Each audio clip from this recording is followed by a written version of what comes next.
Formula ఈ race కేసులో కేటీఆర్కి మళ్ళీ నోటీసులు.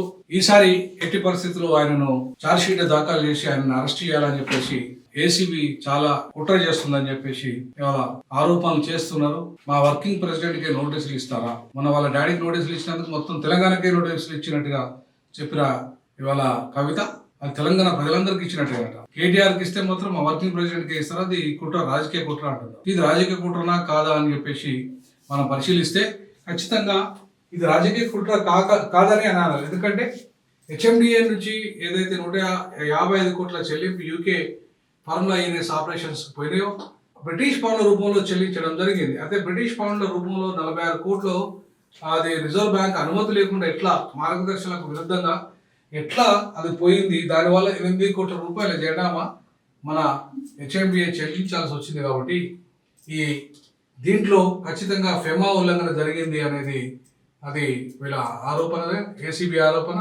అంతేకాకుండా ఆర్బీఐ రూల్స్కి విరుద్ధంగా జరిగింది. దీంట్లో అరవింద్ కుమార్ కానీ ఆనాటి పురపాలక కార్యదర్శి అరవింద్ కుమార్, అలాగే హెచ్ఎండిఏ చీఫ్ బిఎల్ఎన్ రెడ్డి ఇద్దరి మీద ఏసీబీ దాడులు జరిగినాయి. అధికారులు పలుమార్లు వాళ్ళని విచారించారు. వాళ్ళ కేటీఆర్ని కూడా వాళ్ళ విచారణలో భాగంగా వచ్చిన ఏవైతే ఆధారాలు ఉన్నాయో దాంతో ఛార్జ్షీట్ ఈయనది కూడా రిపోర్ట్ తీసుకుని ఛార్జ్షీట్ తీసుకుని ఎట్టి పరిస్థితుల్లో కేటీఆర్ను జైలు పంపాలి అనే ఒక లక్ష్యంగా ఇవాళ రేవంత్ రెడ్డి ఉన్నట్టుగా మనకు కనపడుతుంది. దమ్ముంటే కేసీఆర్ ఇంటికి కూడా బీకలేరు మీరు అని చెప్పేసి వాళ్ళ కేటీఆర్ దమ్ముంటే లై డిటెక్టర్ పెట్టండి, మీరు రండి దమ్ముంటే అని చెప్పేసి వాళ్ళ ఫార్ములా ఈ నోటీసుల పేరుతో జోకర్లా సీఎం రేవంత్ నాటకాలాడుతున్నాడు. దమ్ముంటే నాకు లై డిటెక్టర్ పెట్టండి, నీకన్నా పెట్టుకో రేవంత్ రెడ్డి, నువ్వు నల్ల బ్యాగ్తో రెడ్ హ్యాండెడ్గా దొరికినావు ఇవాళ అని చెప్పేసి 45 లక్షలు 50 లక్షలతో పట్టుబడ్డావు. 10 ఏళ్ల కింద ఓటుకు నోటు కేసులో పట్టుబడ్డ దొంగవు అని చెప్పేసి ఆయనను ఇవాళ విచారించి డైరెక్ట్గా సవాలు విసిరిన చరిత్ర వాళ్ళ కేటీఆర్ది. నిజంగానే కేటీఆర్ మరి అంత ధైర్యంగా మాట్లాడుతున్నాడు అంటే మరి ఆయన దాంట్లో తప్పు చేయలేదా? ₹1 కూడా తప్పు జరిగిన, అవినీతి జరిగిన నన్ను అరెస్ట్ చేసుకోవచ్చు అని చెప్పేసి ఆయన అంటున్నాడు. మరి అంత కాన్ఫిడెంట్గా ఆయన మాట్లాడుతున్నాడు అంటే దీని వెనుక ఖచ్చితంగా మరి అవినీతి జరగలేదనే దాన్ని ఇవాళ మనం ధృవీకరించవచ్చు. మరి 8 కోట్ల జరిమానా అయితే విధించబడ్డది ఎవరికి? హెచ్ఎండిఏకు. కాబట్టి అది ఆ 8 కోట్ల రూపాయల ప్రభుత్వానికి నష్టం జరిగింది కదా, మరి ఆ నష్టాన్ని ఎవరు పూడ్చాలి? అది ప్రజల సొమ్ము కదా. సో ప్రజల సొమ్ము ఇలా ఆయన దానివల్ల వచ్చిన లాభం ఎంతో కూడా చెప్తలేరు ఇక్కడ. వాళ్ళు వచ్చిన లాభం ఎంత ఆ ఫార్ములా ఈ రేస్ వల్ల? వాళ్ళ హైదరాబాదు అది ఎట్లా దానికి అంటే ఇమేజ్ వచ్చింది, బ్రాండ్ ఇమేజ్ వచ్చింది, ఎంత హైదరాబాద్లో ఎన్ని పెట్టుబడులు వచ్చాయి, దానివల్ల ఎంత లాభం జరిగింది అనే అంశాలు కూడా చర్చకు వచ్చేస్తే బాగుంటుంది. సో రేపు కేటీఆర్ నాకు తెలిసి ఈ ప్రెస్ మీట్ తర్వాత ఆయన ఇంకా పూర్తి స్థాయి వివరాలు చెప్తారేమో.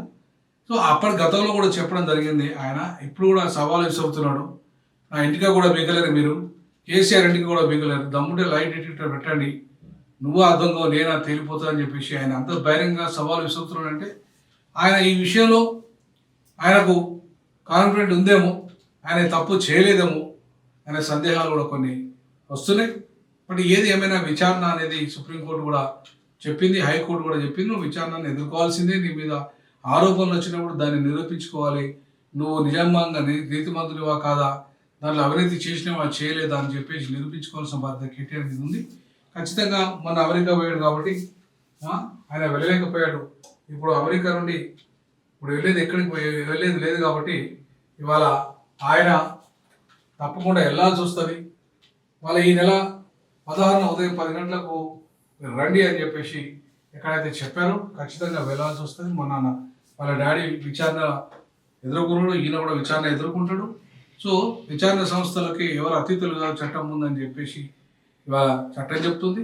కాబట్టి చట్టం ముందు ఎవరు అతిథులు కాదు, లేకపోతే చట్టం ఎవరికి చుట్టం కాదు, అందరిని పిలుస్తుంది, అందరిని విచారిస్తుంది, అందరూ దాని ముందు సమానమే అని చెప్పేసి ఒక రకంగా ఈ ఇద్దరు అటు కేసీఆర్ కానీ ఇటు కేటీఆర్ కానీ వాళ్ళని రప్పించి ఇవాళ వాళ్ళ ముందర ఏసీబీ ముందర నిలబెట్టి, ఆ విచారణ సంస్థల ముందర నిలబెట్టి ఇవాళ ప్రభుత్వం వైపు వాళ్ళను ఖచ్చితంగా మీరు తప్పు చేసిండ్రు అని చెప్పి అంటున్నది ప్రభుత్వం. బట్ ఎంత మేరకు వాళ్ళు దాన్ని అంగీకరిస్తారు లేదా సంస్థలు అంగీకరిస్తే అనేది కాలం నిర్ణయిస్తుంది. ఖచ్చితంగా ఒకవేళ వాళ్ళ ఏదైనా తప్పు ఉంటే తప్పకుండా వాళ్ళ అరెస్టులు ఉంటాయి, లేకపోతే అరెస్ట్ ఉండే అవకాశమే లేదు.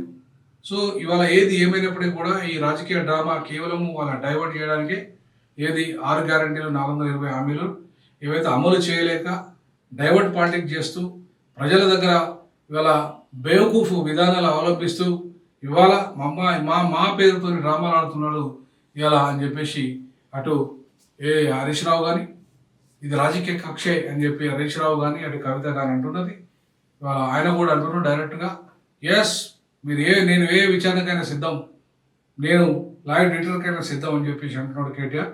బట్ ఏం జరుగుతుందో కాలం నిర్ణయిస్తుంది. తప్పకుండా తప్పు చేస్తే ఎవరికైనా శిక్ష పడాల్సిందే అని చెప్పి D6 భావిస్తుంది. మీ అభిప్రాయాలు కూడా ఈ విషయంలో చేయండి.